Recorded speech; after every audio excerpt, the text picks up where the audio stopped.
1.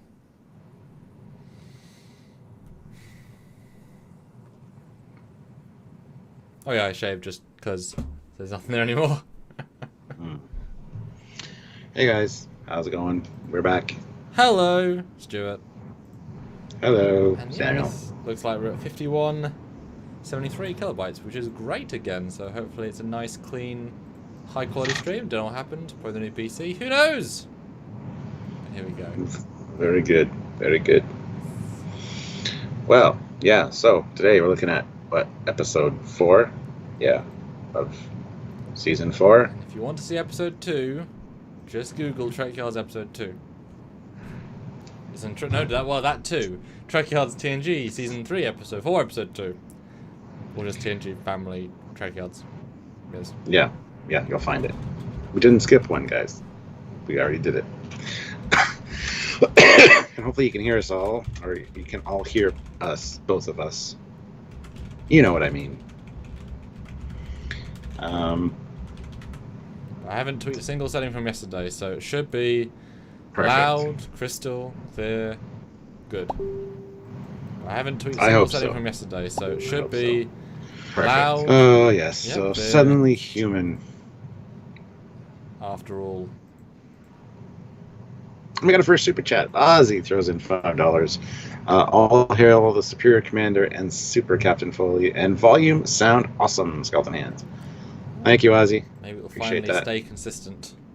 But dude, yeah. I'm gonna start Everybody, sharing, which is consistent yes. by me. So see you in a minute. Yes. Everybody, make sure you hit that like button, and don't forget to, if you can help us out by super chatting, please do so. It'll ensure that we get your comment or question read on the air. And yeah, there's also a lot of great ways to help us out. You can either support the channel via Patreon at patreon.com/Trekyards, or even go down and just join the channel here on YouTube, which is a great way to help us out.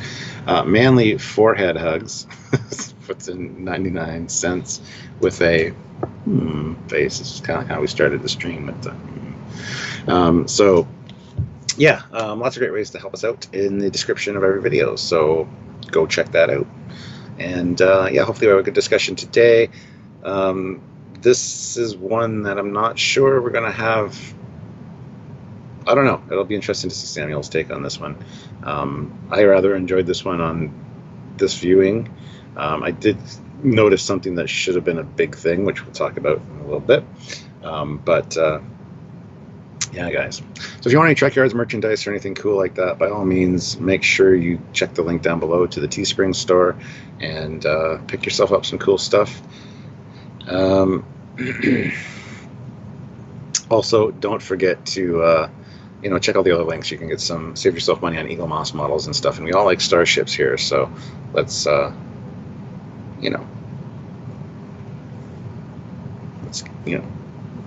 do your thing. Order some stuff. Use the discount code. Save yourself some money.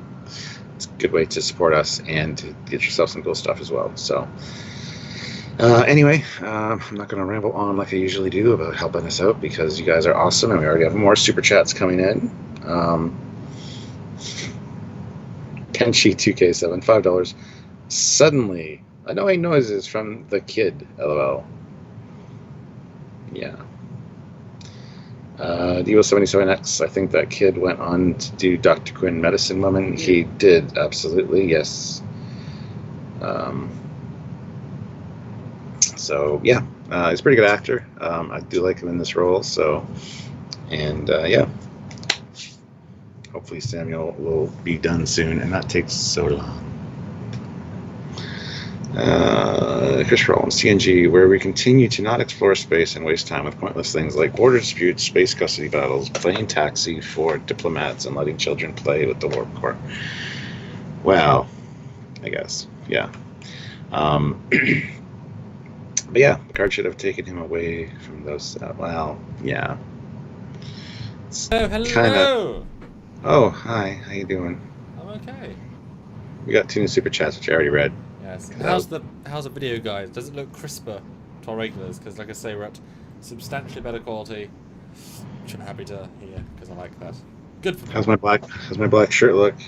You know, with this higher bit rate, it might not look black. It's a weird kind of material. And the fact that you dyed your hair yellow, and it's just I mean, sometimes those things shift in post. So if his hair is not bright yellow and his shirt is not black, that might be the stream. There's not much else we can... yeah. Who knows, Stuart? Who knows? Who knows? Matt Deckard is here. Hey, Matt, how's it going? Hello, Matt. But yeah, I have a lot less notes. I have 1.5 sides. Very little for me. We'll talk briefly. Now we're on season 4. You should be remembering your first thoughts of these more and more as we are now pushing further and further in the future of your youngness. Absolutely. Any memory of this when you were young? Because also had a young kid, which should have possibly related to you more, maybe when you were younger, watching this the first time. Don't know. Any sort of remembrances, and did it change in this rewatch? Well, one of the things I do remember is the screaming. I thought there was a lot more of it in the episode than there actually is here.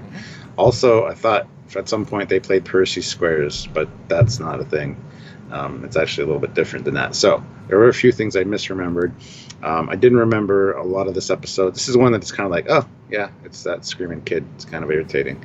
But going back and rewatching it for a review purpose, it's actually fairly good. And definitely a messed up moral dilemma that they have. But there is no right answer. A lot of people are like screaming on the comments like, well, it's a matter of perspective, I guess. But no, yeah. I would agree with you there. In fact, often when we have an episode where you say there's no answer and I give you the right answer, and you're like, well, yeah. This one, yeah, both are equally good and bad.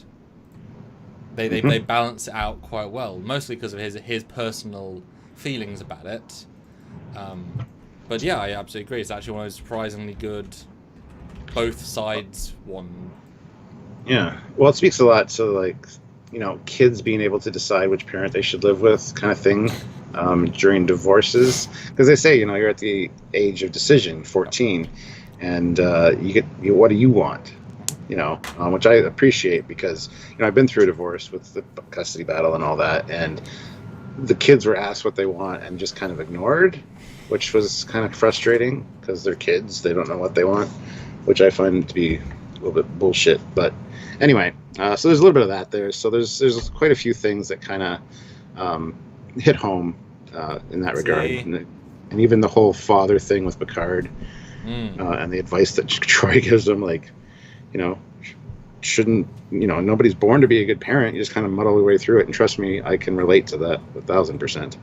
So in fact, you didn't relate to him when you were young, but now you relate to it as a father level. Father level, yes, not as the kid though. Never once related as the kid. Yeah. Interesting. The one thing I noticed on this watch through, this should have been more Worf centric. Worf's parents were killed. Worf was raised by humans. You think there would be more of him interacting with the kid, kind of saying, I was raised by people that weren't Klingon, and I don't know. There should have been more of that in here, I think. But there's even that initial scene, which is like, oh, bye, Worf. Oh. Yep, pretty much. Cool. Yeah. So my thoughts. This one was one that, and it is an incredibly simple episode. I don't think to its detriment, but when you remember what happens, you're not excited by it. Like, it's hard to forget what it happens, but it's not an interesting one in the memory. You have to actually watch it to appreciate it. And so I was going into it being like, this is going to be like one of those ones, subpar, below average, watch it. And you watch it, and actually it holds its own really well.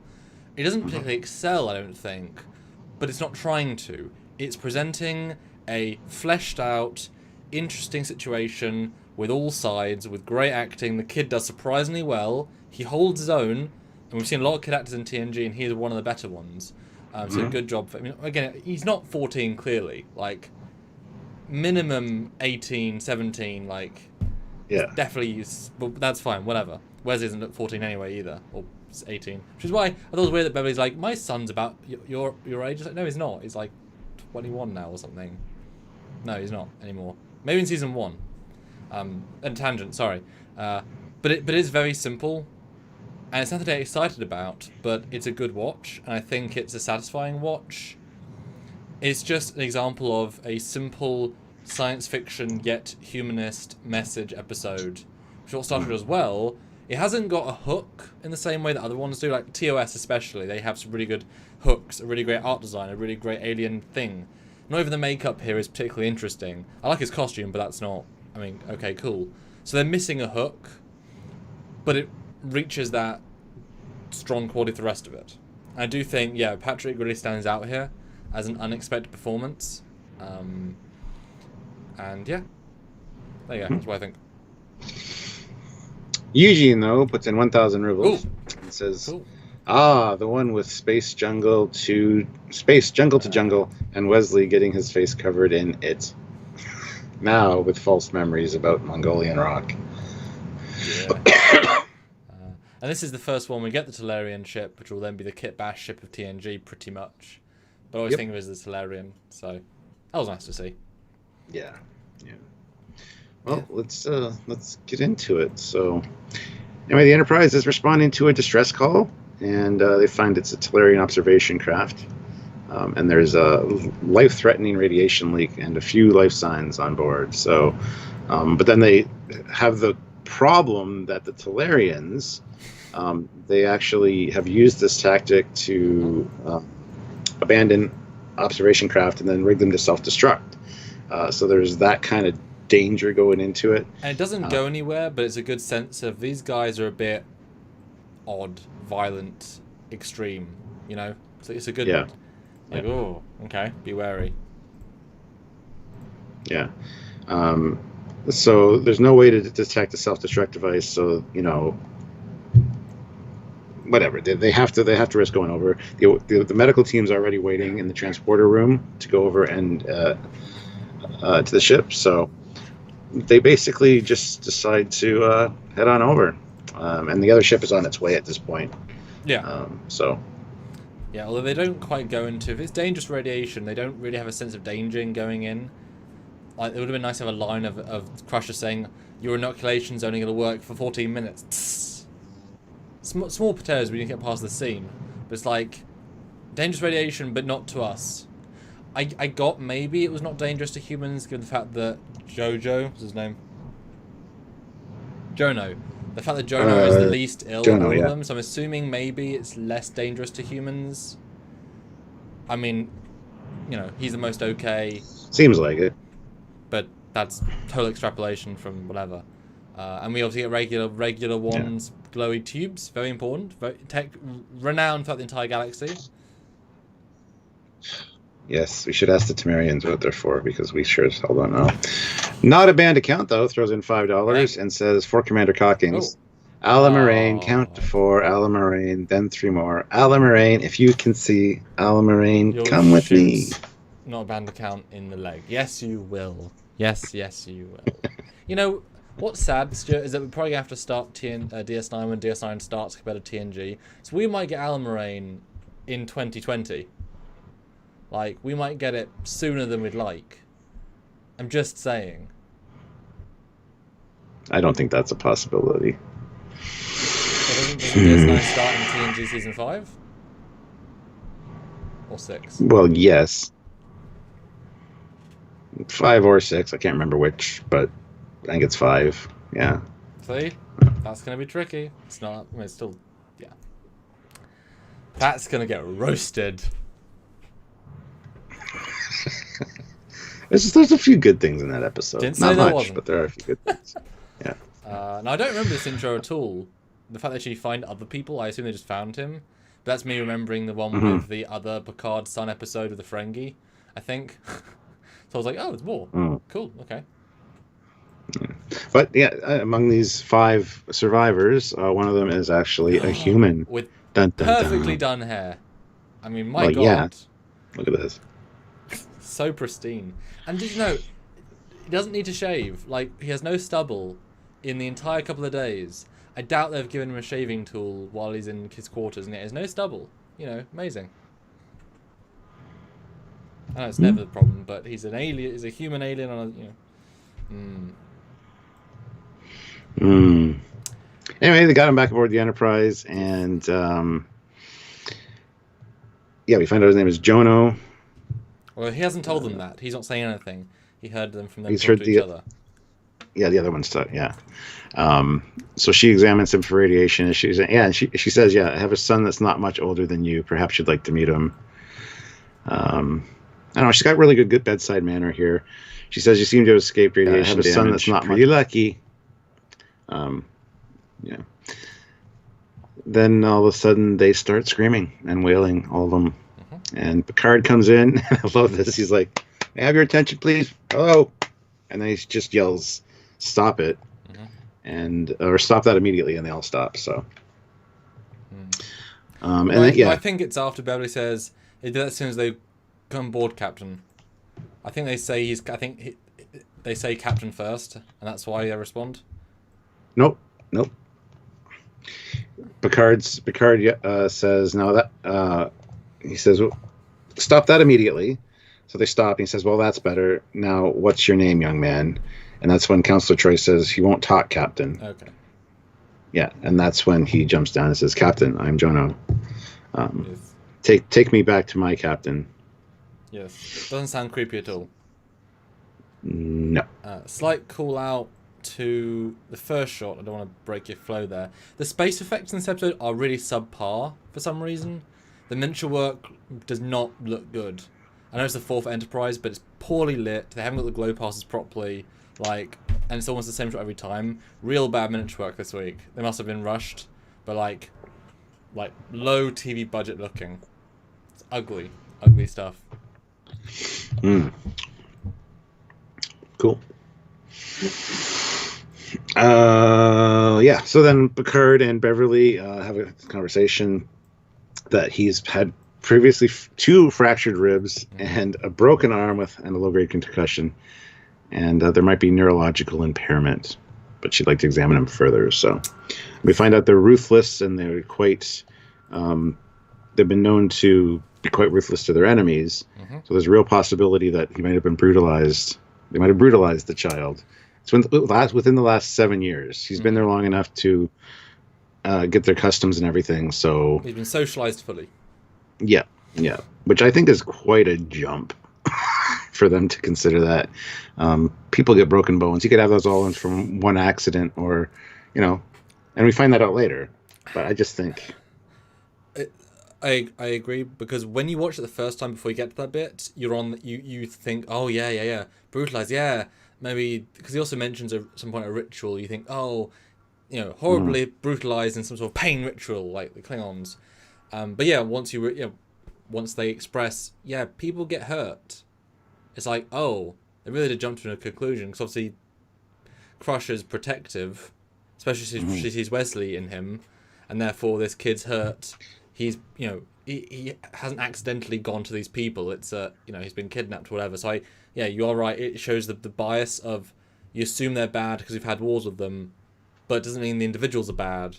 And have they mentioned about the border conflicts yet, or is that later? Because it all kind of blends together a bit. They haven't. The first thing they mentioned was that 219 people were killed within a few days from the sabotaged or the booby-trapped ships, that tactic. That's all they mentioned so far. When we get to that, remind me, because I have comments on that. Yeah. But yeah. But then we hear... Oh, she mentions Stockholm Syndrome. Yes. And then as she's talking about that, that's when he starts screaming in the other room, and he's flipping out. Everybody's trying to get a hold on him, and Troy's like, "All I did was suggest he take off his gloves." So they call security down, and he for some reason says, "She keeps trying to dissect me." Wow. I mean, he doesn't want to be touched, let alone scanned, let alone anything else. You can tell the Temerians have included their sense of not genocide, anti-speciesism. So anyone even touching him, he's gonna xenophobia. Thank you. So his skin's gonna crawl, and he doesn't know all these, devices are gonna be. I do like though how this episode's very insular. They give you all the hints early on.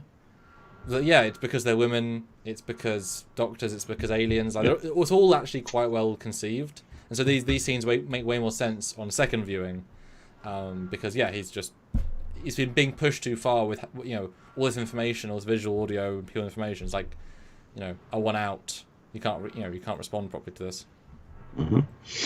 But gets interrupted by Data saying there's a communique from Starfleet Command regarding the young human. And anyway, so confine him to his quarters until further notice, and Worf takes him to his quarters. Leading to a beautiful subplot with the two orphans. Yes. I love the conversation, though. Like, why are you here? Why are you here, Klingon, with them? Did they capture you, too? They are not my captors. They are my comrades. And then why do you take orders from a female? Because she's my superior officer. In his culture, females can never outrank a man. And Worf's like, you are human. Females can achieve anything a man can. And then he says, I'm not human, I'm Talarian. And Worf's like, you are confused. Which I love. I think there should have been more Worf and him interactions, honestly. They have some good chemistry. Yeah. But then the kid starts screaming, and Worf's like, stop that. We find out this is the Benar, the morning, and he's going to do it until he's back with his brothers. So Worf just says, screw this, and leaves. Yeah, it's a funny edit. It's like, okay, bye. Yeah. Literally. Yeah. But no, it's interesting he does mention we kidnapped two, captured two, and then he says, but no, I'm Talarian. There's a slight... The script, I don't think the script knows if it wants him to realise he's human or not. Because it plays both sides of that. Like, I wasn't quite sure if he, like, genuinely believed he was a Talarian or not. You know what I mean?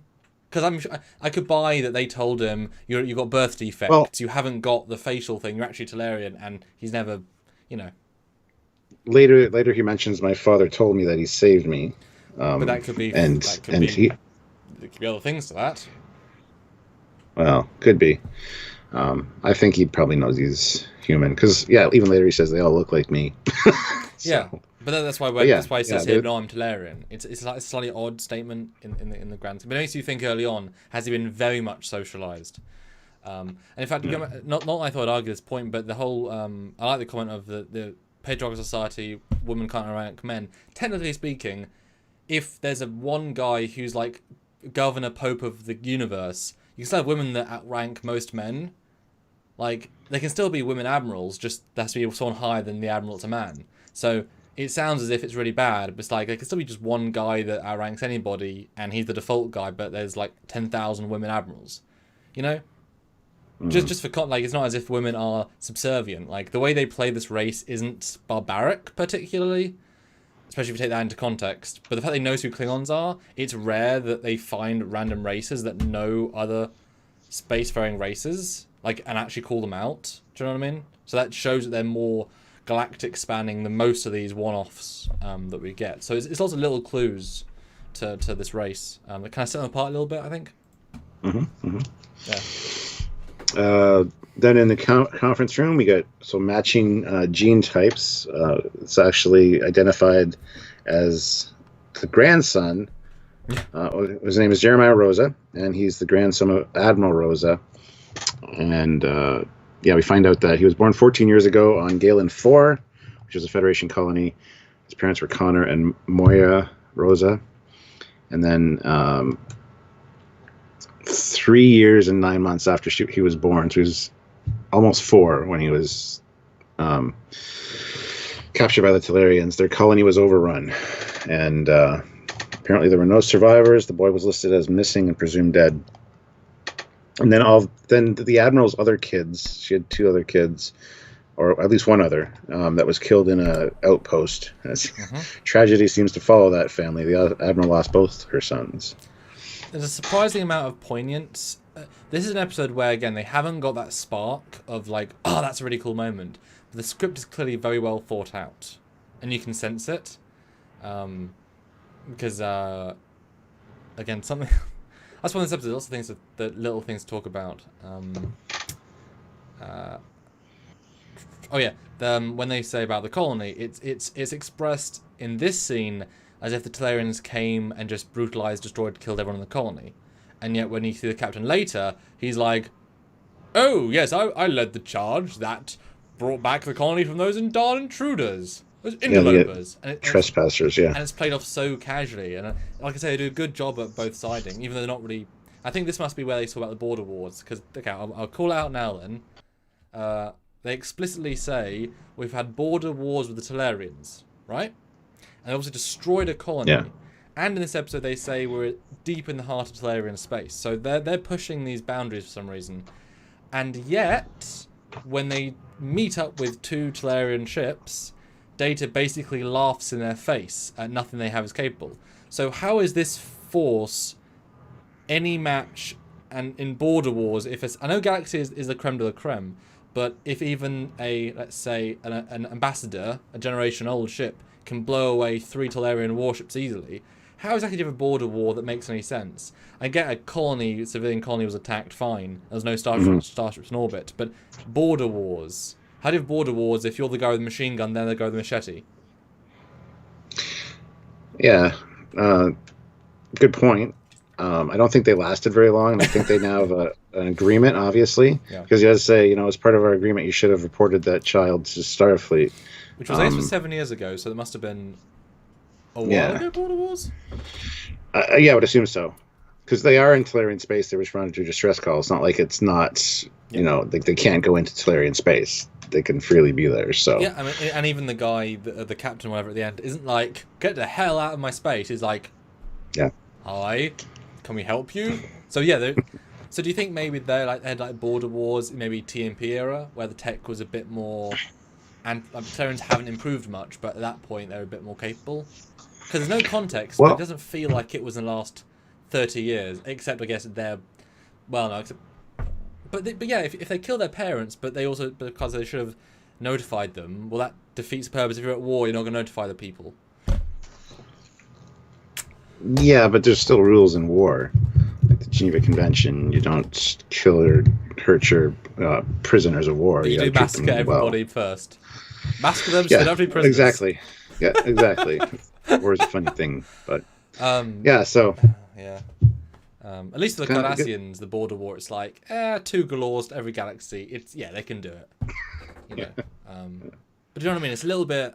Because they're given a bit more of an impressive sense until Data's comment, then you think, oh... Yeah. No, they're really not. I just want to call out. Yeah. This is where they start talking about he needs to rediscover his identity and make some connections to his roots. And Picard's like, yeah, I agree. Do what you can, counselor. And she's like, no, I don't think I can do anything. Why not? And then, clearly he needs he doesn't respond well to women, and he needs like a father figure. And Picard's like, oh, no, counselor. Oh, no, counselor. I don't think so. He needs someone who's trained in these matters. And she's like, well, you're the only guy that can basically do this. Help him find his humanity. Which I kind of like that. Just his whole reluctance. See, this is when I think Worf should have been mentioned. Like, have Worf talk to this kid, too. It's not quite the same situation. The humans didn't attack the colony. They were the ones that came to the rescue and saved him. But still, it's still a kid growing up in another culture. There's that common framework to work around. And I don't know why it wasn't used in this episode. And not just that, but these guys are given a distinctly warrior vibe. What is Worf? And this kid has harnessed the nature of the culture. Worf has harnessed the nature of Klingons, and yet managed to keep in a... so I absolutely agree. That said, it would have robbed Picard and Patrick of some really, really good scenes that are very different. And I would have liked... I was going to say I would have liked Worf's view on whether he would, at a young age, if he would have wanted to return to a Klingon relative, or stay with the Rozhenkos. Like, what would his... say he was offered and he chose not to? Probably. I think there was a reference to that at some point, because it would seem weird. It's like, dude, you've got peace. You can just send a Klingon over. But yeah, no, I absolutely agree. You could have taken out a scene with maybe one scene with Picard, or like imagine inviting Worf to the Racquetball, having all 3 of them. I think Worf should have been in 10 forward at the table. Oh, instead of Riker. After the banana split thing, have a little conversation there, maybe. Yeah. While Riker and Picard were at the bar talking. Yeah, we could have had rather than Data, because Data's good, obviously, but have Worf there instead, and have Worf sit down, and Worf and Wesley, both orphan and semi-orphan. I mean, both can relate to parents being dead from two perspectives, and I agree. But the Picard stuff here of being like, shit, because he knows it's the only way.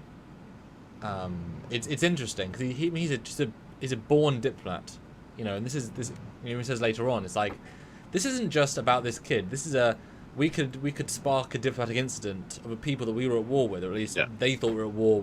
They were insignificant, you know. They were, oh dear, these guys again. But yeah, the acting here is great. It's a whole different balance, you know. Yeah. For Patrick and Picard as a character. Yeah, and Minkin too makes a good point. Those who fight in guerrilla warfare will often be less equipped than the opposition. That's almost always true. Oh, yeah, and always. Earlier they mentioned guerrilla warfare with the booby trap ships. That's what destroyed a lot of the Federation. 219 personnel. Plus, they attacked a colony, which was probably unarmed. So those kind of things happen, and then there was probably a truce or a treaty drawn up.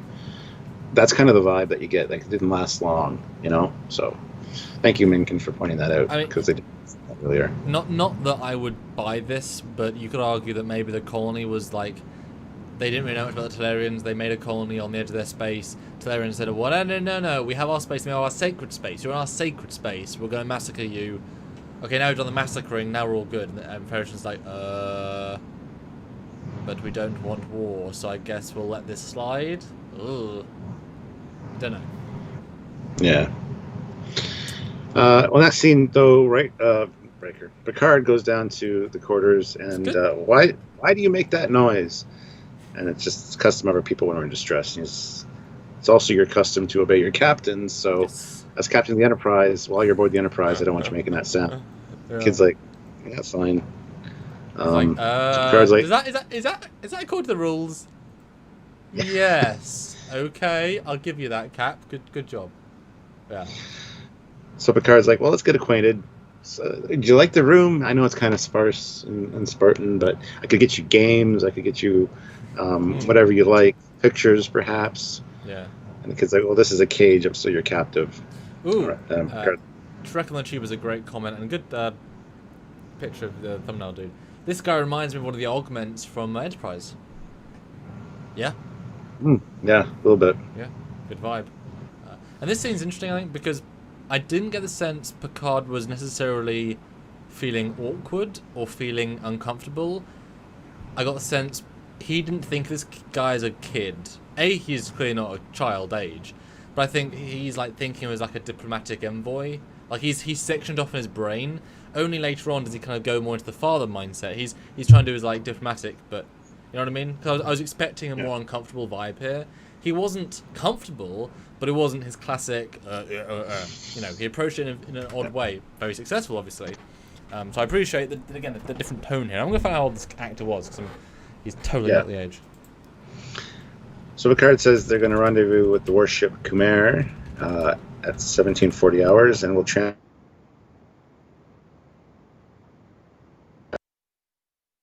discuss your situation with the captain, though. And the kid's like, well, I don't like this place. Picard's like, hey, we could find you new quarters. Well, I've always lived with my captain. And again, another, yes, well, that won't work here. And then next scene, it's like, boom.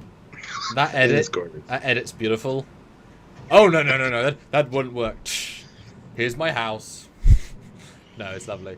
And it almost would have been better to have Counselor Troy in the room though, and no, that wouldn't work. And just have a look from her, and then the edit, then the cut. Yeah, Either way, I always love Picard's arrangement of his office. It's one of my favourite sets in TNG for how it's constructed. And yeah, you're right. You can see the blade from the what's it called the Klingon Arbiter of Succession. Thank you. And the thing on the back of his chair. Boom, thanks for making note of that previously. But the way he comes in, looks at things, and Picard's genuine reaction is beautiful and just like, oh god, this is my sanctum. Oh god, you're destroying everything. Ah. Well, this is another moment in this episode I can totally relate to. The kid picks up the thing, and Klingon, isn't it? Please put that down. Put it back where you got it, and he like tosses it, and Picard like puts it, and angles it exactly how it's supposed to be. Because I'm the same way with my shit. Like I hate people just touching it and putting it back. Put it back where it was. It was there for a reason. So this guy was 16 at time of filming, or at least time of release, and they were pretty close. He's an old-looking 16. Wow. He is absolutely, yeah. I think broad shoulders and a big costume help. I'm sure if you put him in like a really kid's outfit, but he is an old-looking 16. Yeah. Area 51 puts in $5. Out of habit, when the kid first speaks, Picard shouts, "Shut up, Wesley." And manly forehead hugs puts in $2. Thank you.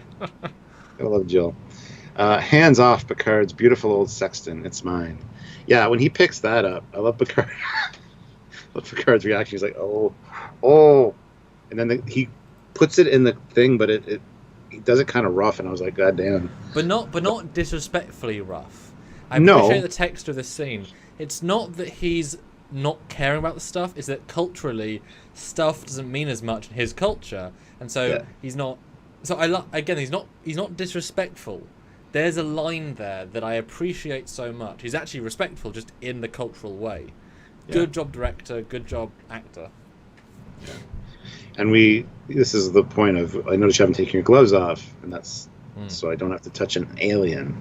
So, that's a nice cultural thing. I kind of like that. Although you wonder then how often they meet aliens. I would assume quite a lot, because they didn't know, they're in their space on training mission with gloves on. So, you know what I mean? I guess they do quite a lot of alien meeting or massacring to have that be a rule. Nah. Well, it's like if I had a rule, if UK had a rule of must wear gloves if you ever touch Arab sand. It's like, okay, how many of us have been to Arabia? But it's a rule. It's like, yeah, but why wouldn't we have gloves on us the entire time just in case we suddenly were in Arabia? I like the texture, but that's what I'm saying. It implies the Terrans are more aggressive. They're doing things. They're intergalactic. That's what I'm meaning by that they're doing more than they're led to believe in the story. That's why I'm more interested in their culture, because I think they're more broad than they give them credit for. Mm-hmm. Then we have the conversation of Jono, your captain. Has he ever hurt you? It's pain. Then the whole misunderstanding, because he says pain is not a consideration. Then he has. I didn't say that. Pain is not what matters. Passing the test is everything. And that's clearly implied as that's how I broke all my bones. Mm-hmm. And Picard's like, oh, is that what they are? Tests of pain, like judging this culture, which is kind of weird from Picard. But then the kid's like, you understand nothing. I think it's genuinely a better episode once you know the end, and once you meet the captain guy. It's like the biker episode where you think one thing, and then as you get to know them, you're like, nah. They're all good. They're fine. Because this scene plays out totally different in retrospect. Having just I didn't remember the dialogue, so I knew the scenes, but not the dialogue. So now knowing it, it's really interesting. It's a good, because in our brain they've told us Stockholm syndrome. So this kid was a prisoner for years. One of them abused. Therefore, everything he says is that tinge. Mm-hmm. But it's not actually the point. So it's a nice, it's a well-written piece. Yeah. 94 of you here. Everybody make sure you hit that like button. Let's get those likes up. Yep. And if you have a question or something you want to super chat, please feel free. So next scene in the ready room. This is such a great scene. He calls in Troy. You're probably not aware of this, but I've never been particularly comfortable around children. Really? Her face is like, well, I have watched TNG, so I've seen it. I've seen the way you deal with Wesley. Oh, yeah. For some reason, they just don't seem to respond to me. Frankly, I think my time would be better served carrying out the duties and responsibilities of a Starfleet captain. Yeah. And then she's like, seldom have I heard an explanation so well rehearsed. Yeah. And then he's like, I just don't feel like I'm the right person for the job. And then she goes on to say, you'll travel light years, dodge asteroid storms, brave hostile aliens, and yet when you ask to assume a parental role, you cringe. Why do you suppose that is? And then she starts doing her job as the counselor and turns it on him, which I love. And he's like, I'm not cringing. I'm just acknowledging my limitations. Then we go into him having, did he have friends as a child? Anybody he played with? And he's like, well, I always wanted to be in Starfleet, so everything I did was towards that goal. And then he kind of has a realization, maybe at the cost of my childhood. So, a nice little moment, actually. This is a good scene. Counselor Troy doing what she's supposed to be there to do, you know? Yeah. And Manipula says, do they sync the episode with the podcast or just freestyle from memory and screen cap? So, web show, not podcast. Subtle distinction, but it's important. We've pre-watched the episode. We've got all the screen caps from the episode. Stuart just talks, and then I use software to manually find images to show you all. So it's kind of a live edit as we go, because it's a watch after the fact. And we just, we know these episodes and we're talking about it. And this is actually a special scene because it breaks down the barriers of the character in a way that you don't think you I prefer this scene to when he's crying about his dead niece, nephew. Like, that feels somehow hollow compared to this, which is a weird thing to say, but you're watching like, oh, okay. This you're like, oh, okay. Yeah, and we're... Wait, do you agree, or is that really kind of mean, or like, 'cause that's quite a harsh, big thing to say, but I just think it's such a good scene, this one. No, this one is a fantastic scene, and you're absolutely right. Okay. I totally agree with you. And you got to remember, this is like 2 episodes off of Family. Yeah. Where we've learned all about his brother, we learned about Renee, we learned about that kind of relationship. So he's still kind of vulnerable. Mm-hmm. He was just Locutus, and he hasn't had a good, strong episode since that, really. Yeah. So we still have that kind of thing going on. And Troy's like, yeah, nobody's born a good parent. You just kind of have to muddle your way through it as best you can. And then he says, are you saying that's what I'm going to have to do? And she's like, yep. And you might be surprised just how good you can be. And she leaves. So we kind of like that. I kind of like that. I mean, being a captain and having a ship full of people is very much like, I guess it's not much like being a parent, but similar. You have people to look after, but you don't have a lot of contact necessarily with everybody. You kind of have your structure, your command structure. So he's used to kind of having that authoritative role, but not the intimate parent, I don't know what I'm trying to say. Well, yeah, he delegates, he deals, he commands, but for the most part, just like a lot of, when we see views, we don't know the 1,000 people that watch a video. We don't know all 94 of you. At the end of the day, there's a number on a page. The chat is what makes it really personable, and obviously our regulars we get to know quite well. But for him, it's 1,000 people plus extras that come and go. He can't keep them all in his brain, he just can't. And suddenly he's being forced to be one-on-one, and that's hard. And it's his demographic doesn't know much about kids, and it's alien, and it's negotiation. It really pushes him. But it's just the way he opens up, and not having the answer to their friends when he was a kid, even though the context is clear, is sad. But knowing that he was that driven to obviously leave Paris, it was also to leave the family roots that he's got. He wants to do more. It's really interesting. Actually, then when you watch Star Trek Picard, him accepting being a Vineyard person makes it seem even less realistic. Like, I know he hated being a Vineyard person, but he did it for so many years. Bless you. Him giving up after one thing is like, wow, that's un-Picard, which you all said at the time.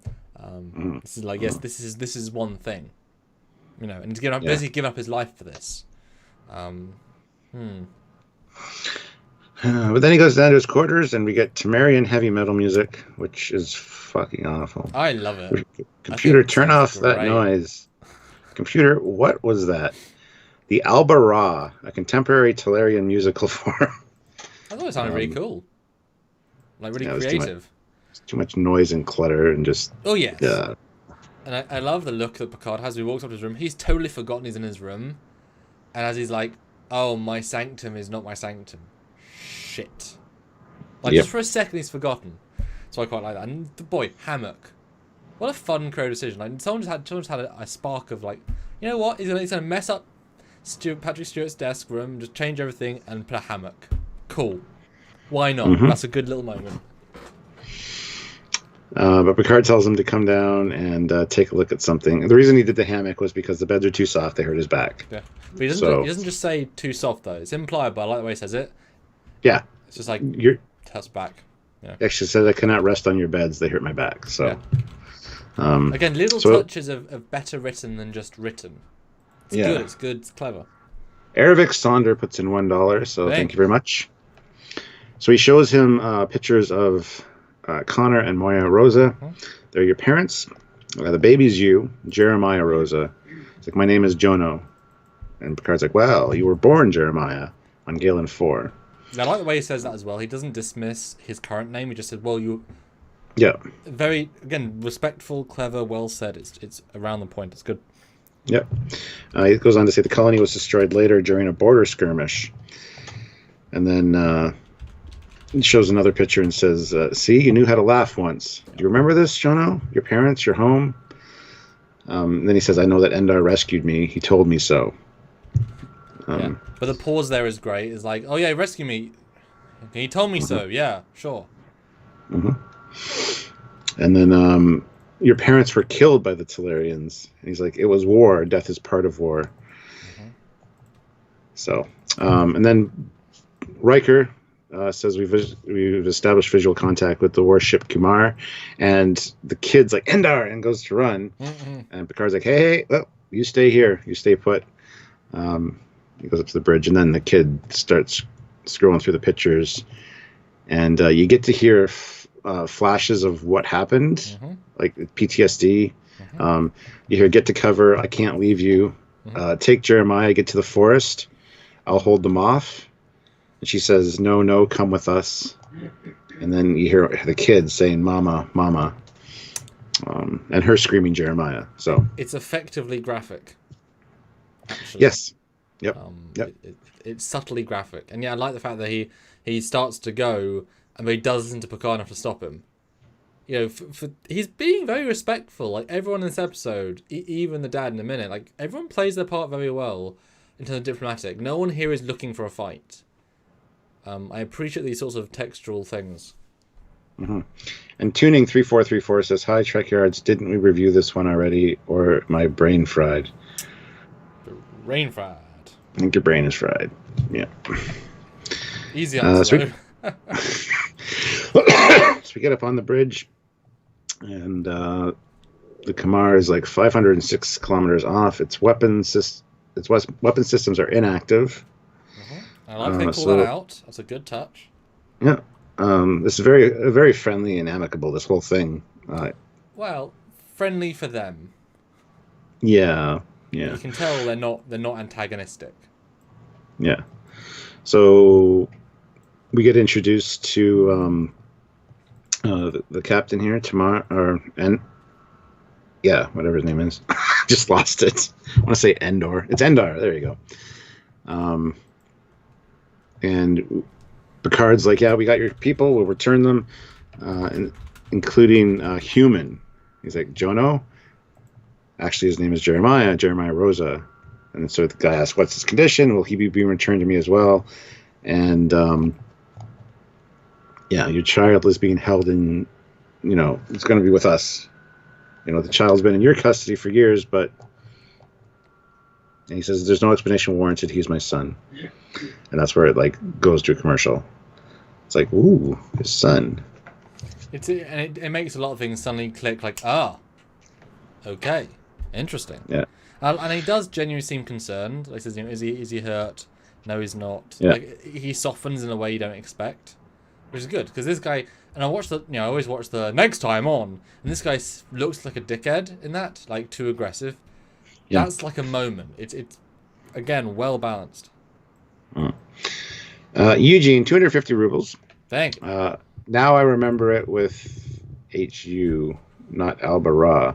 How about a year ago, YouTube had suddenly started recommending this Mongolian rock band, and then Jedi Fallen Order came out, and I can't get it out of my head. Yeah. They did some of the soundtrack stuff. Yeah. Yeah. Nice. Cool. To avoid any escalating tensions, they invite them over to the ship and have a face-to-face. And I love this conversation. This is such a great, I was in charge of repelling the trespassers on Galen 4. And he says, I must say, your Federation troops fought tenaciously. But then we find Picard says, yeah, among them were Connor and Moya, the kid's parents. And he's like, well, I suppose after the battle, I found the boy, crying. and by his mother, presumably, he says, because there's almost no one left alive. And Picard's like, he should have notified the Federation authorities about this. To conceal him was a clear violation of our agreement. And then I love the counter to that. I took him in accordance with my people's traditions. And what tradition's that? I lost my son at the hands of humans during the conflict over Castle One, and Talarian custom allows me to claim the son of a slain enemy. Like, damn. So it was a back and forth with the Federation and them for at least a little while. But I kind of like that. No, absolutely. And it humanizes him, which I know is a weird word because he's an alien, but he had a son, he died. That's dramatic. But it's a very weird tradition. I mean, how often can that possibly be utilized? I mean, kids should never be on starships at the front line of anything, and they were literally on the border with an alien race that's known to be hostile. Not a good place to be a kid. But I mean, Michael Burnham's parents as well. Whatever. These things happen. And Worf's, these things happen. Whatever. And so to take the kid, but and not abuse him, not because you could think, a kid for a kid, I can now slay the other son, or I can abuse him. He clearly loves him to bits, and is more soft than his culture would necessarily want. So it's again very well played, balanced. He took it as a solemn oath of, you took my son, I will take yours, but I will treat him like mine. There's no ill will here. In fact, it's respect of enemies that I can treat yours like mine. And treat it just as well. It's taking what you expect to happen and twisting it just that bit, Yeah. Well, then Picard goes on to ask, does this custom extend to brutalizing your son? And he's like, what are you talking about? Yep. Yeah, our medical officer discovered signs of injuries. It might be considered torture. And the guy's like, nonsense. I've never harmed Jono. So explain the fractured ribs, concussion, and broken arm. And he laughs. Broken arm. Youth, Captain. Have you ever been a father and had your son desperately trying to win your approval and respect? So he broke his ribs riding a Testaean, which is a six-hooved beast, very powerful beast. Yeah. And the arm was broken in a contest with other youths. But he endured the pain and won the competition. One day he will be a great warrior. So Picard goes on to say, well, does he deserve more than that? His true heritage is human. So, I mean, I kind of get... This is a tough one. Like, yes, he's human, and he should experience his true heritage if he chooses to, I guess. But it's a really tough decision. So, I don't know. I mean... depends on every factor. And in this case, he seems to have led an okay life, but he values what he has, and that's the whole point of the end. But just seeing the dad's face of, well, explain why you beat him. He's like, the fuck? Yeah. Like but he doesn't even get angry with it. It's super well played. You really soften on the entire situation. You realize how layered it is at this point, because again, what you think has happened, what you expect to have happened, didn't. And even Picard's like, I've got to rethink this. We think of you guys as a little bit extra vicious, and therefore I'll apply that to every situation. But just like J.G. Hertzler playing the Klingon Arbiter, you think all Klingons are warriors? Of course not, yeah. Some are good bartenders, The list of Jericho makes a good point. The difference with Worf was that he was never denied to learn about his Klingon heritage, or his Klingon culture. There's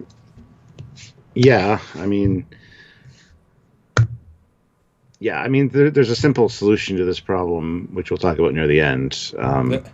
Have his grandmother and grandfather be able to visit him, but let him go back to the person that he's identifies as his father and has been so kind to him for all these years. Yes, I know he murdered his parents, but... Well, no. His team murdered them. He rescued the boy. He didn't... It's not stated or even implied that he physically killed the parents. No, it is not. That's a distinction that makes it much more gruesome. And it's still awful, but he did the opposite. He did not murder the boy. And this scene just ends with dick measuring contest. It's like, well, if you don't let me have my son, I'm not going to let you leave Tellurian space alive. And Picard's like, well, we already reported all this to Starfleet, so their ship's on the way, or they're aware of the situation. And the other guy's like, yep, I already have ships incoming too, so... Yes, and he shows at the end, yes, but our faces are bigger. Because it's like blatant. But you do, I think you do get a slight subtle context with this guy's acting near the end. He's like, the way he expresses, he's like, I will fire first knowing I can't win. It's worth the pride of this. I know I'm going to die. I'll try anyway. Did you pick up? Well, Picard says, are you willing to go to war for this? And he's like, would you not for your only son? Yeah. So it's like a real gut punch there, because it's like, it makes Picard, I think, really realize that, shit, there's more here than what we think. The prejudice of what you think the race is, yeah. Also, I love how... So I was gonna say, so the guy agrees. Let me see Jono, and once you see us together, it'll be clear that I'm a good father and that he's been happy. And I like the fact how much taller he is compared to Patrick Stewart. That was a great touch. Yeah, he stands up. Yeah. So then we get the scene with Troy and Beverly, and there's like abusers they have subtle power and influence over their victims, so you can have them see each other, but make sure they're not alone. And Picard's like, yeah, I'm not convinced this boy has been abused. I've talked to the father, and if I'm a good judge of character, I would say that he cares deeply for the boy's welfare. Whereas Troy's like, well, I sense awakening feelings or memories in the boy, which is kind of a fragile time for him.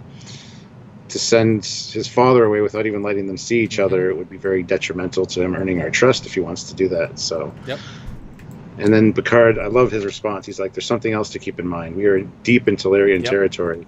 A semblance of diplomacy is called for. I'm going to agree to the meeting. And Beverly's like, all I ask is that it be supervised. Don't let them be alone together.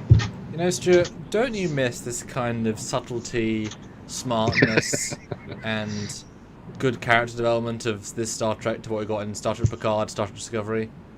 I do. I mean, it's shocking, the levels. Yeah. Shocking. Yeah. So let me get the miniature shot again. It looks bad. Whatever happened to the miniature shot. The glows and Tellurian's engines aren't properly lined up. The miniature has weird lines on it. You don't light directly at the side because you just get a brightly side of the Enterprise and the ship. It's bad. It looks like literally anyone can make this. It's got miniatures. It's that shit. If you do the opposite angle, normally it would look better. Really bad miniature work this week. Really bad. Like, some of the worst I've seen for them. Yeah. We've all been told. So we get the meeting, and they clearly love each other. I love how Picard and Troy turn away. Yeah. But stay in the room to give them their privacy, I guess. But it's almost comical when you realize you're like, well, okay. And I gotta give the director some props, because when they do the head thing, Picard's right in the middle. Like, it's a symbolic. Yes. And same at the end. He's right lined up in the middle, like very symbolic that he's kind of the wedge between them, like which way is this going to go, kind of thing. Well, I kind of like that. Also, he's the decider. The decider. He is the destroyer or the life bringer. Yeah. Yeah, absolutely. But the father's very nice. He's like, so what do you think of these humans? Have they treated you well? Yes, except they wouldn't let me. They forbidden me from doing the Benar. And he's like, well, that's all right. Yeah, and I know that you mourned in your heart. Yeah.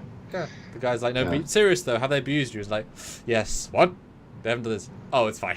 It's like, nobody does it anyway. You're just like the only one.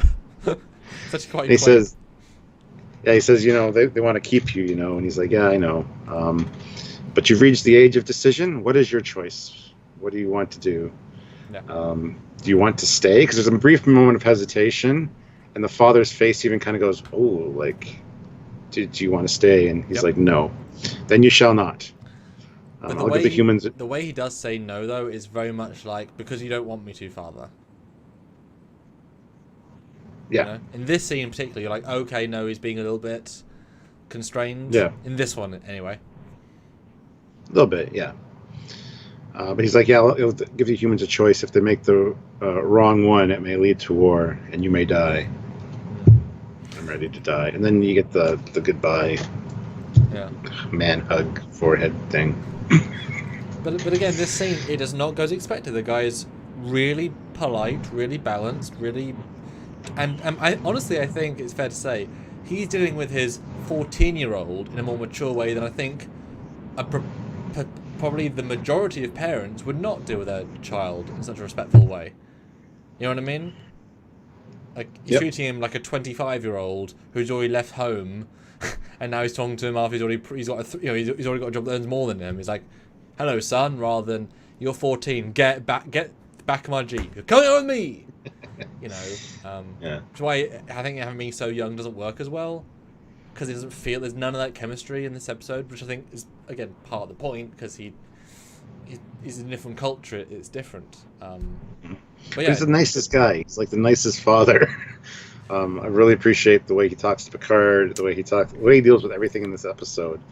Because it's not that he's actually nice. It's that he's nice in his culture. He's obviously like that sort of slightly more stiff, but he has that.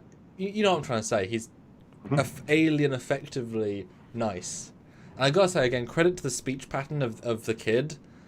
He's not a kid, but you know what I mean. The alien, but not human, but not. It's a good, unique slant, and it really adds to all these scenes. Yeah, just good script. Good script. But then we got 2 warships approaching along the border, and he's like, "Mr. Data, what's their offensive potential?" Tellurian warships are limited to neutral particle weapons, high-energy X-ray lasers, and merculite rockets. No match for the Enterprise, Captain. Like, all right, well, I don't want to have to destroy one of them. But then we get to the whole, they won't back off. You know, they're willing to fight to the death in past encounters. Yeah. But the way he says it is just like... and then he's like, the lines are being drawn. All this for a chosen son. And then Worf's like, "Captain, is it worth to go to war over a child?" And then Beverly's like, "You might not ask that, Lieutenant, if you were a father. If it was your child. Not if you were a father. If it was your child." And then what's the funny thing about that? If it was Alexander, whatever. I wouldn't care. Well, the funny thing is that next week you're a father. Like, the next episode, pretty much. Oh, is it really? I didn't even know It's not that. the next, but it's like 2 away. It's really soon. So it's like, well, you will be soon. I just find it a little bit... We don't know he's a father yet, but yeah. It just makes me laugh. It's like, yep. And Alexander would appreciate that comment. Wish there was like an audio recorder on the bridge. It's like, so what's my dad like? Plays a scene. You wouldn't do this for a child? Oh. Great dad. Great. So Picard's like, there must be a way to prevent this, and Troy's like, try to make connections with his origins, so you might choose to come with us. And Riker's like, do you really think the dad will go along with that?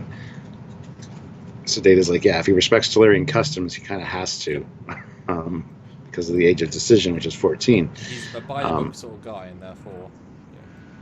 Yeah. And so, anyway, Starfleet Command is messaging. Picard's like, on screen. That's actually a message for Jeremiah Rosa. We'll have the boy brought to my ready room.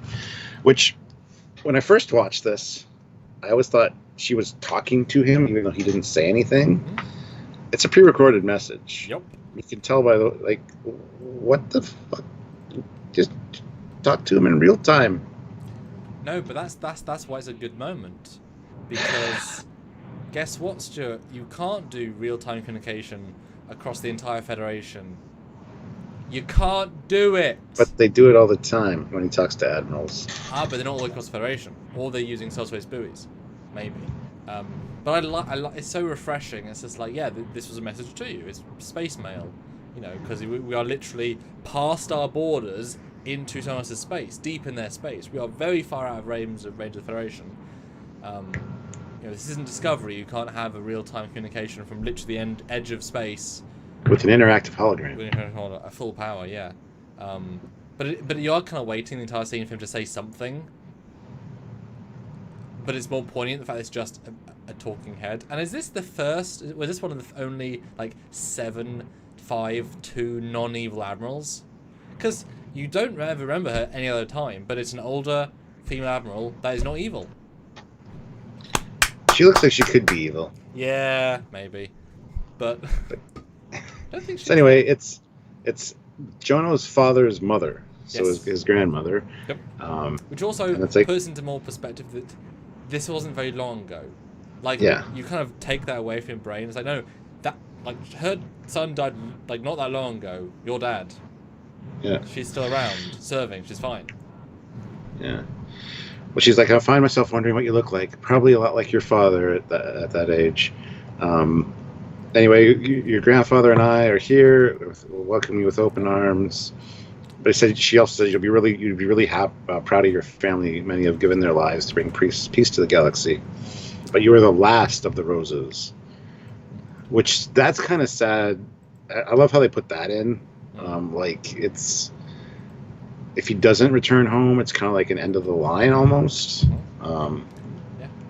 Which makes even more Patrick Stewart, Picard similarities. You know, he didn't continue the line, and so he's the last Picard, and he has now died in Picard. So there's no more human living Picards in the universe. Yeah. I love how it ends, though. Well, how the conversation ends. She wears a Starfleet uniform. What's her rank? Yeah. And Picard's like, Admiral. So she outranks you? He's like, yeah, absolutely.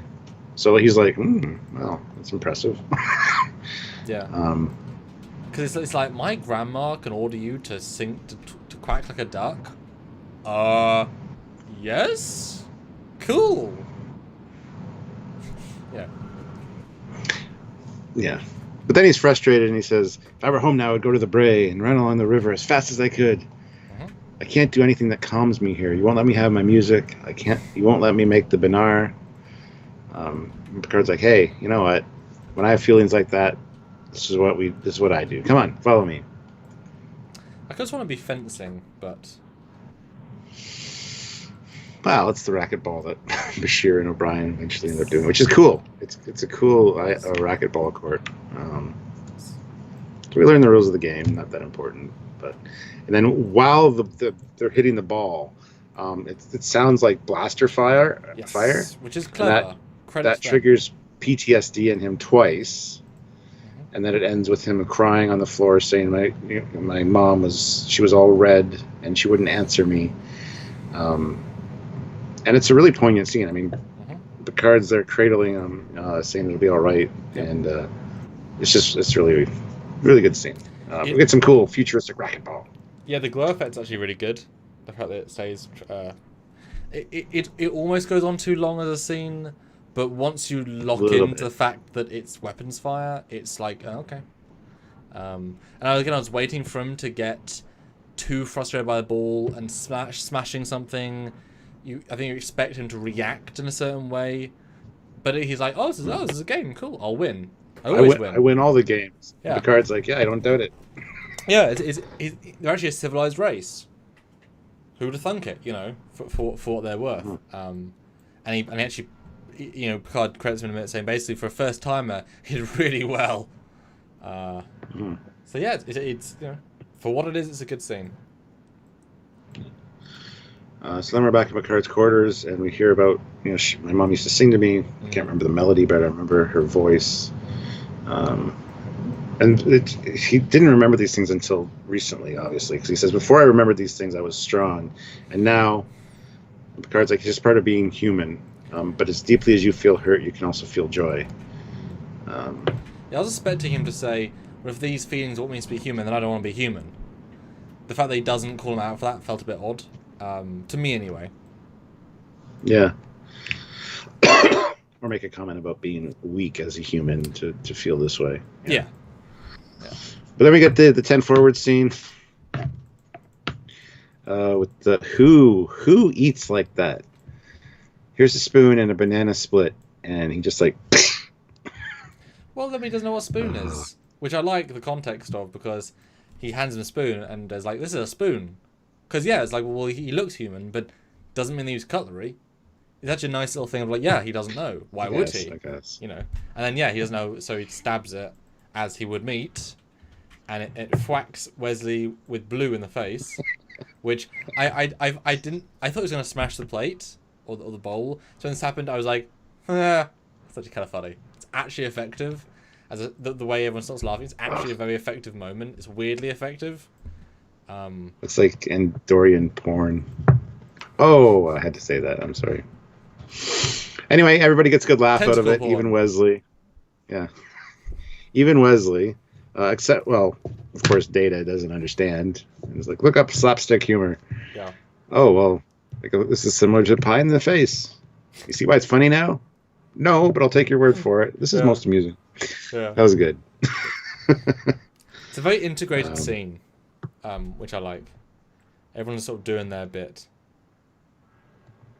And then they go have a conversation. It's a weird edit of them sitting in the bar and then cut them close up. And they're really dark. It's like they were not that dark 1 second ago. Now it just started to me. It's like they were incredibly poorly lit for that place. Because we know how temple it looks. Yeah, I kind of like the lighting though. It's bar environment, evening, you know. Just not good to look at. This is not good. I disagree. I like it. Speaking of not good to look at, I like the darker lighting. I like the darker lighting anyway. But speaking of not good to look at, again, miniature shot. Terrible. Absolutely terrible. Yeah. And then we get Picard stabbed. Again. Yeah, I know. I don't know, but I would like stab, but apparently just the one. I don't think he wanted to do it. Well, he's trying to find a way out. He's choosing death over these feelings that he can't deal with. He can't make a choice himself. He's not socialized to even think for himself, let alone whatever. And so his only choice is to force his way out. He knows. I think he knows that he's going to be fine, because I'm sure if he wants to kill Picard, he could actually kill him and not miss some stuff. That said, I wish there was a stab, clink, clink, clink, clink, moves it forward. Okay, there you go. Now you've hit me. That would have been funnier, I think, but it's not meant to be funny. You can just add the sound effect in the scene. It would go, tink, and then it fades to black. That's what I mean. It'd be clever, because no one mentions it, but it would have. I like the fact he's using the Klingon dagger that he, Arbiter Succession dagger. That's a nice touch as well. Like, he was right there, big stabby McKnife. But I thought it was very abrupt in the episode though. It's a complete left turn. It feels weird. The editing's weird, but it's meant to. It's very intentional, but it doesn't feel good. But our hero's getting stabbed. That's okay if it doesn't feel good. It's not meant to. Eugene, 150 rubles. Why those miniatures look like B5 CGI when Fong scattering was top notch? Worse than B5 CGI. I don't know. I think it was ran out of time. They didn't have the money this episode. That's the problem with the 4-foot miniature. They can light it so much quicker, which means they don't need to have the same finesse. If you're not investing 100,000 to even get it on the stand, you're not gonna have the same care and attention to get the shots, which is sad because when they first use it in season 3 with the comet, the sun, gorgeous. Like, it can look incredible, and it can look like this. So it's just time, effort, Yeah. Needless to say, Picard's all right. Deflected off his sternum. No vital organs were hit. I like how he's painted a bit grey, just a little bit washed out, which I like. Kind of like Locutus. I was thinking that, yeah. Not back in the makeup chair again. Damn it. So the 2 other Tellurian ships arrive, and it's kind of cool to see them kind of do their thing. But it's undone by the fact that they're just cannon fodder. Yep. I love their tactic though of like the flanking them kind of thing, but whatever. So Riker's like, Geordi, the Tellurians are here. He's like, oh well, I've tapped the impulse engines for additional power to shields. We're already here, Commander. It's like, really? Do you think you're gonna need that? Yeah. Don't think you need additional power, but okay. Geordi, yes, Commander. Divert power away from shields. Just show we mean business. What? Well, if you're at full power, they won't even it'd be too unfair. Oh, Okay. Put the shields. Okay, set everything up for like war games, guys. 50% or less. What? Yeah, just you know. Turn the phasers down to 10%. You know. Yeah. Put paint in the photon torpedo casings. No, potatoes. But all recycled potatoes, and they'll. Ow. And if one potato hits them, maybe it'll do some damage. Yeah. So it's that little out of place moment for the scene. There's literally no tension of any kind. Yeah. But then when you talk to the captain, you do realize, yeah, he's gonna kill himself. Like he's gonna allow himself to be killed, and this is worth the honor. You know, it kind of actually plays to that moment. So yeah, it does both. Yeah. Well, I love how it's like Picard's been injured, so I'm in command now, and it's like, oh, well, fine then. Send my son over immediately. Yeah. Accept it. Well, fine. He's in custody right now because he tried to murder Captain Picard last night. Well, that's on you guys. If you had returned him when I first asked, you wouldn't be dealing with this. So that is your problem, guys. I'll hold you responsible for this incident. It's a great little response. Anyway, yeah. That's a great response. Yep. Hey, I mean, if your captain died, it's not my fault. He always got killed. It's like, maybe. Oh, this is great. If he is not on board the Chimera in 5 minutes, you will suffer the consequences. Red alert! Tellurian vessel is routing power to forward rockets. Oh, that's scary shit. Forward well, Mr. Data, raise shields, full power. And then Riker gets in the chair like all cocky, like, ready all weapons, Mr. Worf. It's like, really? Load You're just photonic cannon. No, it's fine. Activate Crimson Force Field. Probably more. Be all we need. It's fine.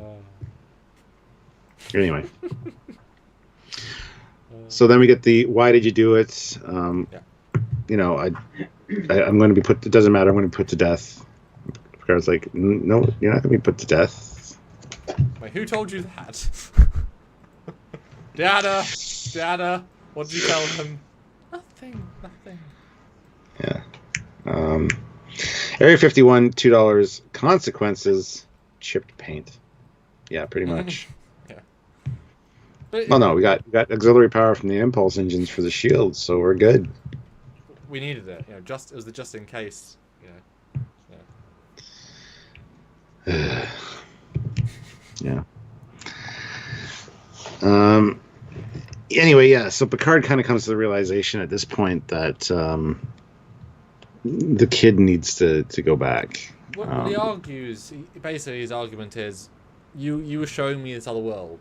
It was interesting, but as you showed me things I was missing, I was realizing it's either one or the other. I have to lose one. But it's not.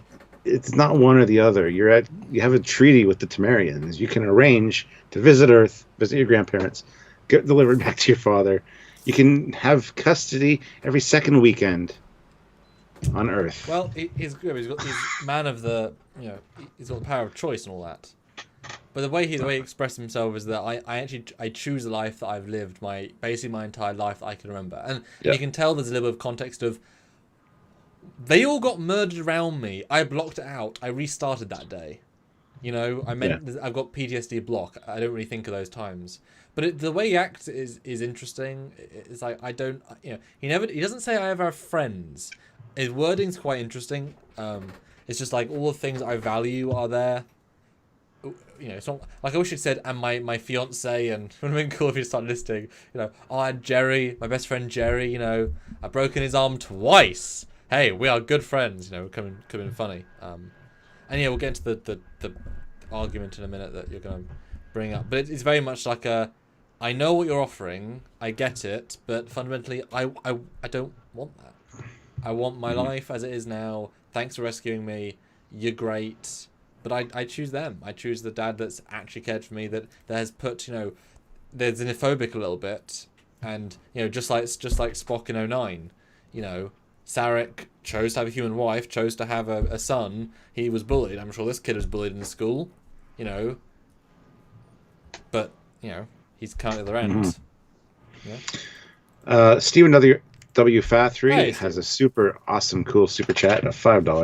There you go. Should we retcon this war to be at the same time as the Cardi War and the Kenthi? Oh my God, war? Maybe all three thought they should fight the Federation at the same time. I kind of like that, actually. That would work better. So yeah, sure. The Federation are weak. They're being attacked by 3 weak powers. Everyone attack at the same time. Yeah.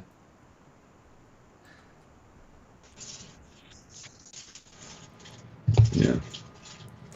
Then the fireballs is up, and you get brilliant lighting. They're now at red alert because there's now a big orange panel next to his head, and you get beautiful lighting, which is a nice little subtle touch. He's like, "Well, your 5 minutes is up, and he hasn't beamed over." And Riker's like, "Yeah, because we didn't send him, because nothing's changed." Yeah, we're not changing our stance. Yeah.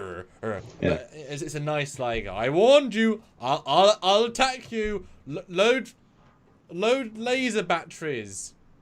Don't make me say fire. Don't make me." Crank him up to 150%. Fire the bathtub at them. Everything. You know, it's well played. It's well played. And then all of a sudden, the non-stabbed Picard beams in. Nope, walks in. Beams in.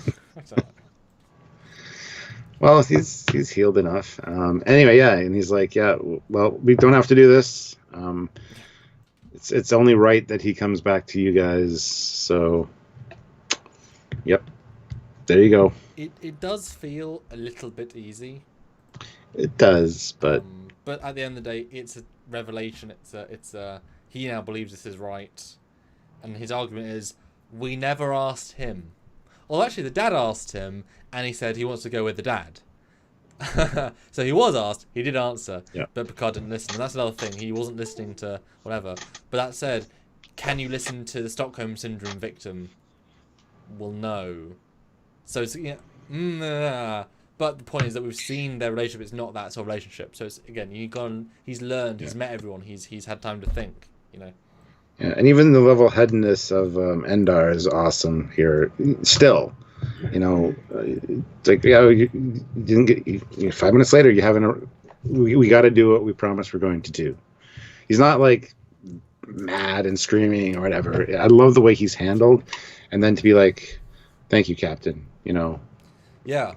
Yeah. It's really good. So. Because he's thinking, as obviously you would in the situation, thinking, well, yeah.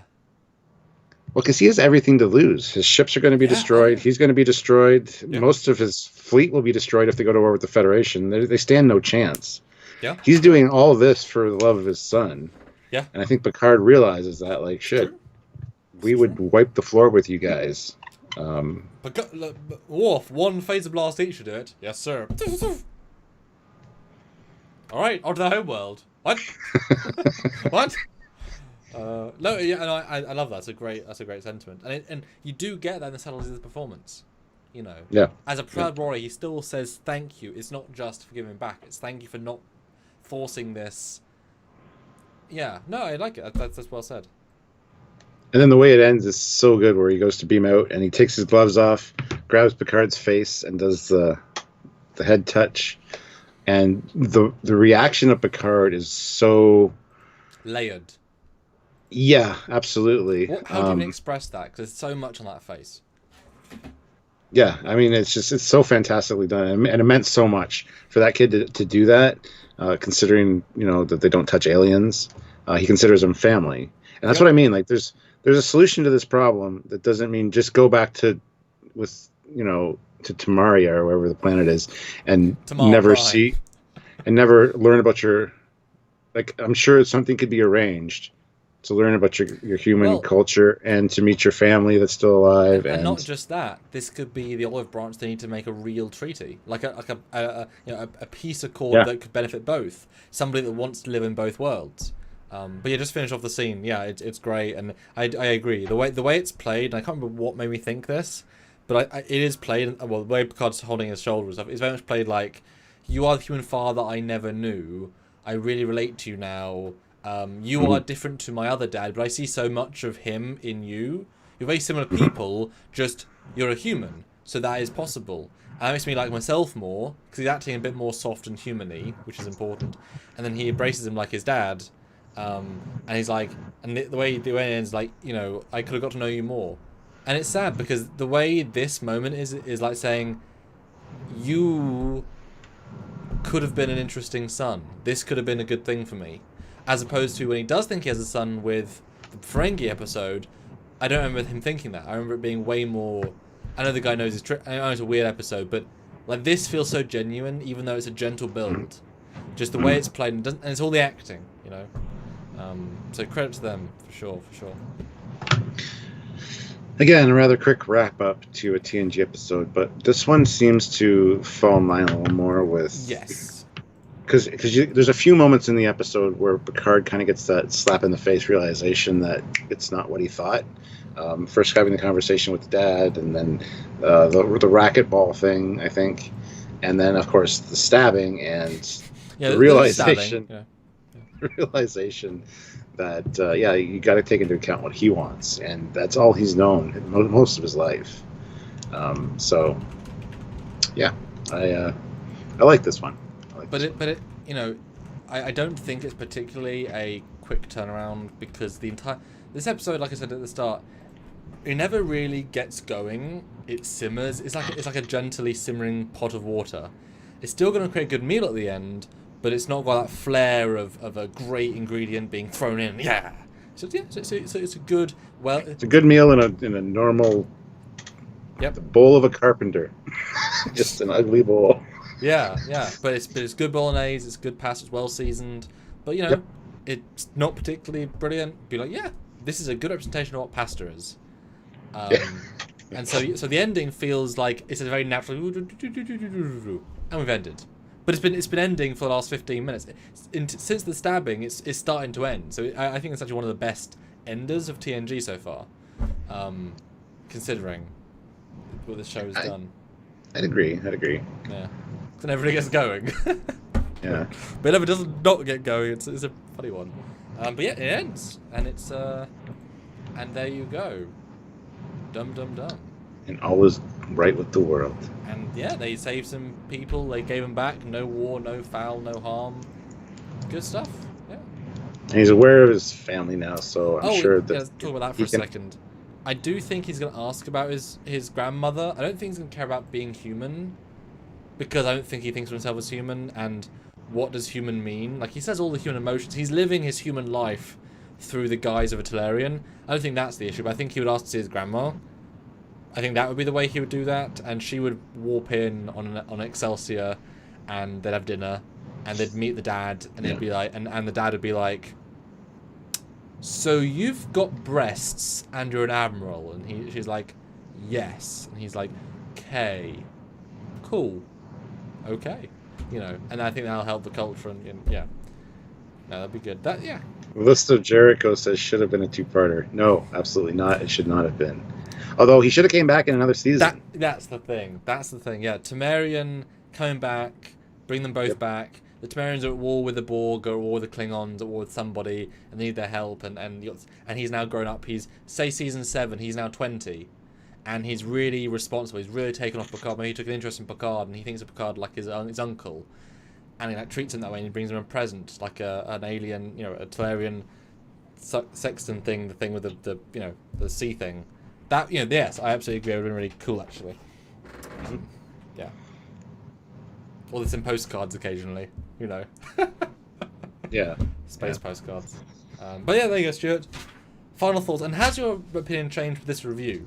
Because I think our tone has certainly changed a bit from the start, having really thought about it. What do you think? Where are you at?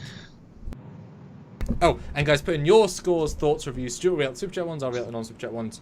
Put your score in now. I'd love to know what you guys think. Yes. Like I said, this one feels a lot different now that I'm older and a father, and it's definitely a different take on it than when I was younger and first saw it. It does mean more. Like I said, having been through a divorce and having the kids, having to talk to other people about where they want to be and stuff, I kind of appreciate this one. It's not as black and white as a lot of people say it is. Because a lot of people are like, oh, he should be returned to his, his grandmother, and not to the people that murdered his family and stole him. But it's not that simple. It really isn't. So I appreciate it a lot more, for sure. I do love the casting in this. Like, the father is great. The kid they got for Jono was awesome. He did such a great job with this role. Good Picard moments. Almost no Data, almost no Geordi. You know, everybody's got bit parts. And at the end of the episode, you're like, where was everybody? Sure, they were all there, but there was nothing except really Picard and this kid, and it was done so well. And the dad, I think, was like I said, was great. Now you said that, this is not an ensemble piece by any means. Is this almost a TOS episode? Could certainly be, yeah. Because Kirk looking after a kid, I mean, he's not a father figure per se, but I think this would be a very applicable William Shatner Kirk episode. Mm-hmm. Mm-hmm. Yeah. I think so, yeah. Especially with McCoy being Crusher, those scenes make sense, and Worf could be Spock for the scene, and you're thinking, well, why isn't he in more of it? Because reasons. And then Chekhov could be the ice cream guy. I think actually super interchangeable, which is fine. Yeah. Which is fine. Yeah, he's the ice cream guy. Love that. Yeah. I think Worf should have been in this more, had a bigger role, especially considering his upbringing. I think they would have had some good conversations back and forth, him and Jono. But unfortunately, that wasn't used. I'm not quite sure why, but I really don't have a lot to say about this episode. It's one that's ultimately forgettable, though. It's going to eventually just fall away until, it's the one with the screaming kid. And I'll remember the father and stuff a little bit more, I think. And that's that ending. But I think it's more deep than either of us realised, and that is credit to them. Mm-hmm. Like this is an example of a well thought out script that is seldom seen in modern Trek, where you can pull out plot holes and character motivation, and it's like, why is this? And there's no reason. They didn't think it through. They didn't really go into it. Scores, Stuart. Scores. Scores are going to be difficult. Or do you want me to do my review first, and then you can do scores? No, because that's not how we do things around here. Okie dokie. Scores, Stuart. Scores. I'm going to give my season 4 score, and 7 years ago. Good. Let's see. Season 4. I'm going to have to say probably a 6.5. I mean, because we've had Family, which is really great. Best of Both Worlds is awesome. Whichever one we did yesterday, which I can't even remember what it was. Brothers. Oh, Brothers. That was Is this better better than Brothers or worse than Brothers? It's neither better nor worse, but Brothers is way more memorable for multiple reasons. This is better scripted, though, for sure. Yeah. So yeah, and for all the TNG. All the TNG, this is going to have to get a... It's better than I thought, so... It's a hard one, isn't it? It should be a hard I just don't want to put it above certain episodes that I've probably scored really weirdly. True. And I don't want to score it low because it's not bad. I'm going to give it a 5. It's a nice, safe, middle of the road score. But on the third number, if this was in season 3, because we have season 3 in our brain, where would it be in season 3? Because 4 is so difficult to review right now. In season 3. In season 3, this would probably be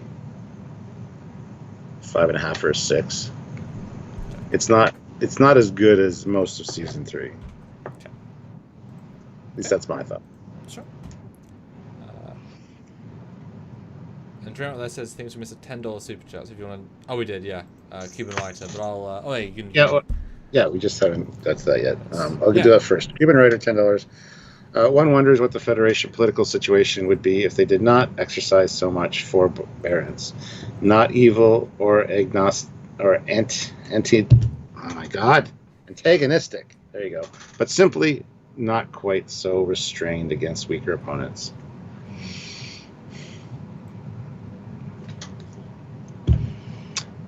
Yeah. They'd be a lot bigger if they just roll people over, but it's the Federation.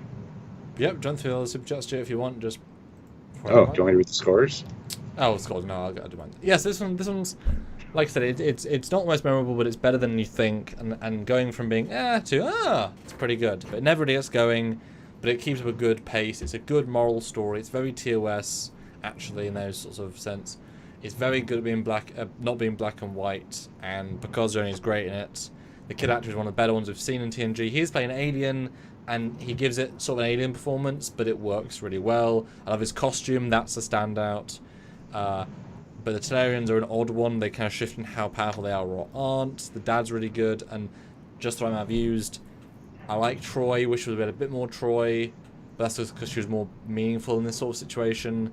Geordie's in one cutaway, not even a scene. He's in a cutaway, which was like, oh, there's Geordie. Wow, okay. Data's used appropriately, just not very much. Riker is again not used really, but that's fine. It's good, but it's one of those, like, if you like Star Trek, you will like this. Because it's good Star Trek. It's not... This one is a good one that Orville would do it better. Because they could take it further. You know? Like, even more extreme, even more interesting, even more weird. This would be a better Orville episode. That's what I think. Score-wise, again, it was so difficult Season 4 right now. How can we even judge? I'm sure it's worse in Season 4 than it is in TNG. I think this holds up better as like as a generally good TNG, but that because you've got quite a lot of less good. Like, it feels more inspired than like Season 7 episodes, which are more like they're running out of ideas. This is a good idea, you know. So I will say, I'm gonna say 6 for all TNG. I think it's better than average. I think for Season 3 I would have given it a 6.5 because I think it's actually reasonably... Yeah, there's nothing bad in it at all, actually. But for this season, you know, I'm going to give it a 6 as well. Across the board 6s. Because it's hard to judge this season, you know? Yeah. I reserve the right to judge it differently, but yeah. This is another one that's a tale as old as time. Instead of an alien's culture, it was just another state, another city, a warring faction where the kid was raised in, and, you know. So this is a story that's been told many times in many different ways, which I didn't really consider until this moment, which is what Star Trek does well, actually. But it's the fact that you get so many good Picard, because at the end of the day, it doesn't matter about Jono. He's a non-character in the grand scheme. He comes and he goes. But the Picard bonus backstory stuff, that lingers, that stays, that exists as part of this hero. That's where it's like, oh, okay, cool. Okay, cool.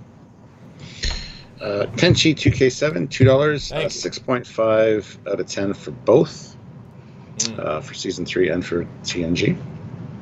And Ozzy puts in $5. This episode gets an 8 out of 10. Trekyards gets a 10 out of 10. And Skeleton Hands. I gotta buy a pair of Skeleton Hands every time that he says that. Hold them up. Okay, cool. And if you can get $10 by the end, which we'll get in 5 minutes, that'd be great. Which is pretty low as a final super chat sort of number, but hey ho. Brian 7, Minkin 7, Axoplus 7.5, Trout Wombat 6, List of Joker 5.5, Cursor 8, Cursor again 8, Phone Argument 7, Lalkenmol 7, Ryan K 5.9, That Thing You Can't Find 6, Eugene 7, Devereaux 7. I feel like once we see this season, we might have to give this one a revisit and rescore, because I think it's hard to review all TNG. Most of TNG is better, or like the better ones are really better than this. But this season, I think there might have to be a rescore because it's really hard to say. Christopher 6.8. The list of Jericho says in TOS with Charlie X. This is very similar to Charlie X, actually, where he was raised by or survived on the planet, and then they were taking him back to a starbase. Just more grounded and less women abuse. Yeah. Yeah. So. Cool. And Ozzy said, "Where is Miss Olivia? She had to work late, so she couldn't make it today. So she's a driving. Yep. Doing her job for y'all Americans.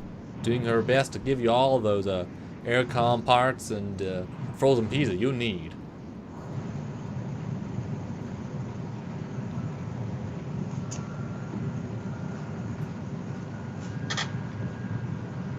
Oh, look, a distraction. What sort of distraction? Is it a big distraction? With pretty no, it's very colours? small. It's on the floor, so. And on that note, who wants the last super chat slot? Tomorrow, though, we're going to be doing a definite standout in terms of TNG and sci-fi episodes. The Crusher crew dying, disappearing episode. Always memorable. Always. I haven't rewatched it in a long time, but this is one we as a family watched more. So I have a lot more memories of it. For its vibe it creates, its tension, it's that I remember, and I'm sure Gates was like, oh, I get more than 3 lines of dialogue. I get 30? Shit. You know, the entire episode. So I'm looking forward to that one, see if that holds up, because my memory will hold up.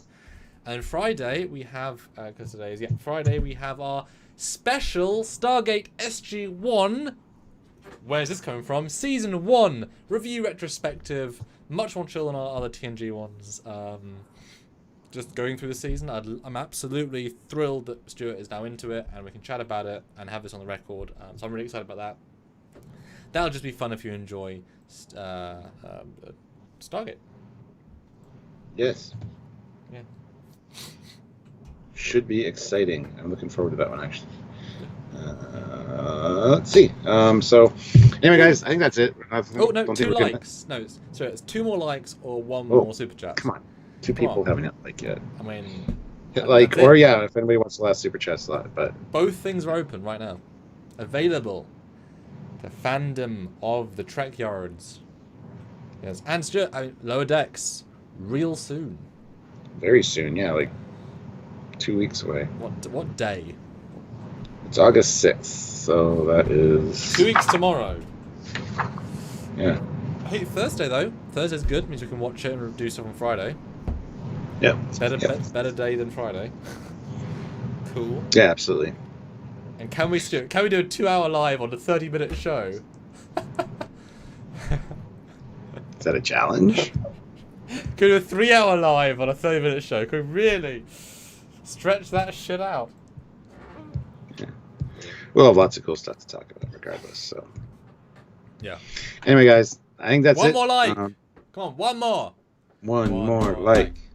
One more like. Click the like button. Click the like button. Na na na na na na.